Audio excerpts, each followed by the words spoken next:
this is... Oh, sorry, I need to grab my drink. This is Kyle, and this is now my third YouTube video. I'm so glad I got a YouTube account.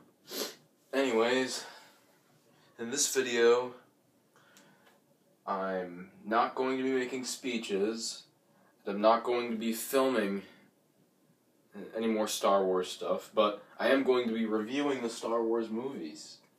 And let's start with... wasn't the first one to be released, but this starts the story. This the beginning of the story. This is Star Wars Episode 1, The Phantom Menace. It was released in 1999, and okay. Many people hate this movie. They say it is by far the worst Star Wars movie. I disagree. But everyone has their own opinions. Now, I know people are going to hate me when I tell them that The Phantom Menace is not my least favorite. No, it is not my favorite, but it's not the worst one out of all 6 films. I mean, there's some good scenes in this movie. Like, when Obi-Wan and Qui-Gon... By the way, Qui-Gon is a wicked, weak fighter. Dude... The guy couldn't even last 2 minutes in that fight. And he's supposed to be the master? Obi-Wan, his apprentice, beat him. Yet, he should have been a master a long time ago. Qui-Gon should have been the apprentice, for goodness sake. Anyways. Sorry, that made me laugh. There's some cool scenes, like as you can see here. The battle between Qui-Gon, Obi-Wan, and Darth Maul. Some consider it as the best lightsaber fight in Star Wars history. In my opinion, it's the second best. I think the best one is in Revenge of the Sith, but I'll get to that later. Now, many people may hate me for saying this as well, but I don't mind Jar Jar Binks. He's wacky, he's silly, but come on, it adds some humor to the movie. I'll agree he's in a little bit too much of it, but he's not the worst thing about the movie. The worst thing about the movie is, well, all those boring scenes on Naboo. I think that's the name of the planet. There's a ton of boring scenes that take place on that planet. All that talk about slaves and politics. Just somebody put me out of my misery. There's a cool pod race scene. I don't know if I mentioned that yet.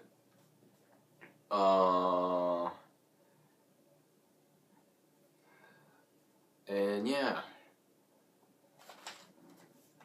That's just about all I have to say about this movie. Okay, on to the next one. Oh, I really shouldn't be throwing it like that. I could damage it. Oh, by the way, The Phantom Menace was the first Star Wars movie I ever saw, so that means something. Next one. Attack of the Clones. This was the second Star Wars movie I ever saw.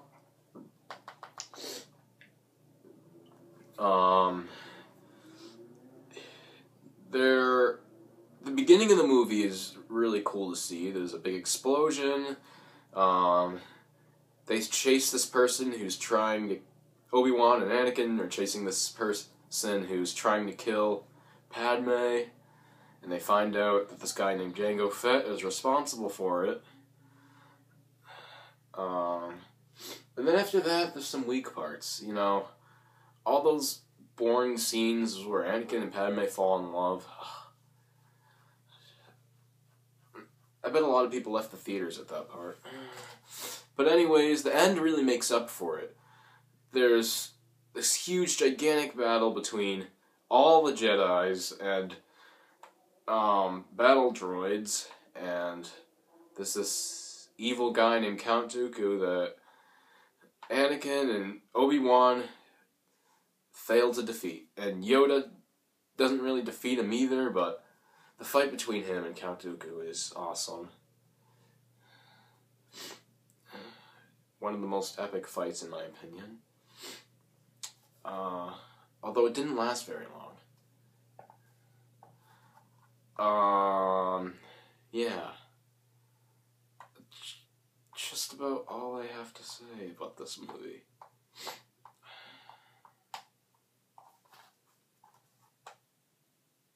Okay, on to the next one. Revenge of the Sith. This was the only Star Wars movie I actually saw in the theaters. I was 7 years old. This was probably my favorite Star Wars movie, not just because I saw it in the theaters, but because there's by far the most lightsaber fights. There's the most characters in it. You get to see Anakin turn into Darth Vader. Everyone's wondered that since the 70s, how he's turned into Darth Vader, and this movie explains it. It's the most action-packed movie out of all 6 films.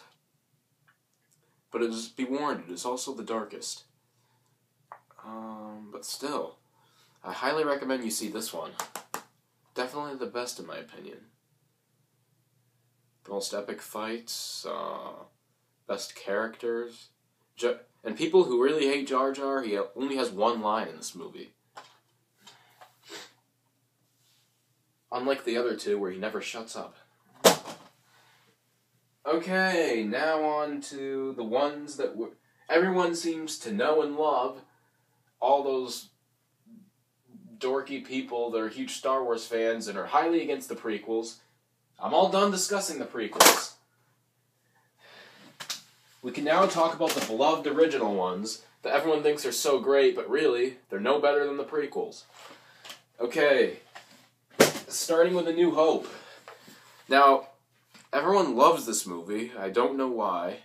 I mean, I'm not saying it's a bad movie. I think it's a great movie. I love all the Star Wars films, but out of all 6 of them, I'd say this one was my least favorite because not a whole lot of action takes place in this movie, especially in the beginning. Yes, there are some cool scenes, like when Obi-Wan, or people call him Ben in this movie, I don't know why. Why couldn't they have just stuck to Obi-Wan?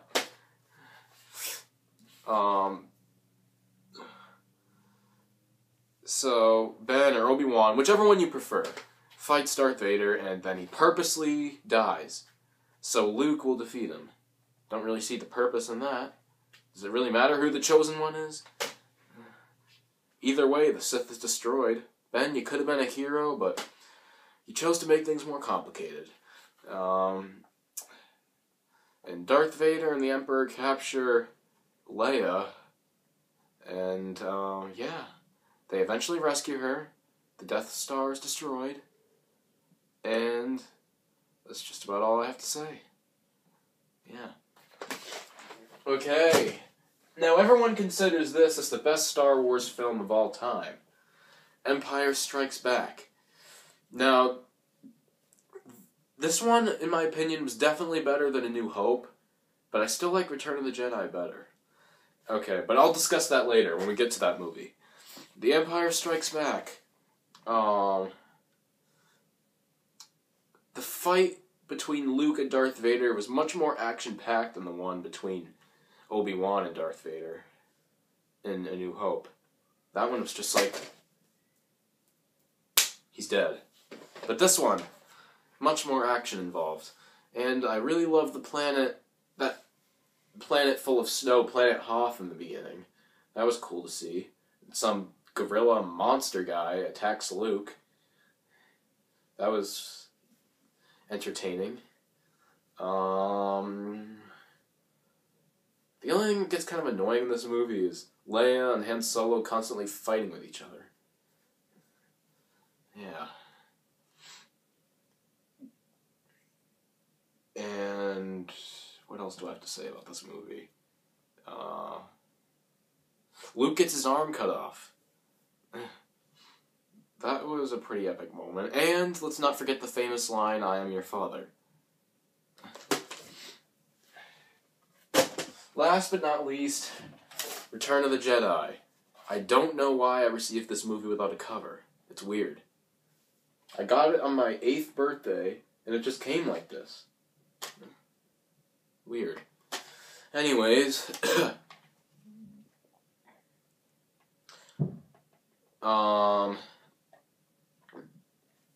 Return of the Jedi was my favorite in the original trilogy. Mainly because the fight between Darth Vader and Luke at the end was by far the most action-packed out of every fight in the original trilogy. And because, the Emperor is killed and the Sith is destroyed. They don't have to worry about the Sith anymore, or do they? That will all be explained in The Force Awakens, which I have no idea when that's going to be released. What else happens? Oh yeah, that fight in the beginning, when they're in that, I don't know where they are, but Luke comes to rescue Han Solo, who was rescued by Leia. She unfroze him somehow. I don't know how she did it. I forget. I haven't seen this movie in a while. Yoda sadly dies in this movie, but he's seen as a ghost later at the end. And so is Obi-Wan. And Anakin, or Darth Vader, whichever. He can't really be considered Darth Vader anymore, so Anakin. And this movie ends in a very happy way. Okay, I reviewed every Star Wars movie. Now, don't criticize me for my preferences. This is my opinion, and it's okay. Everyone has different opinions. Okay? Don't comment saying, why don't you like The Empire Strikes Back best? You're an idiot. Or, you like the prequels just as much as the originals? What's wrong with you? Don't say that. Please. There's nothing I hate more than Star Wars fans who obsess over the originals and hate the prequels. Anyways, hope you enjoyed.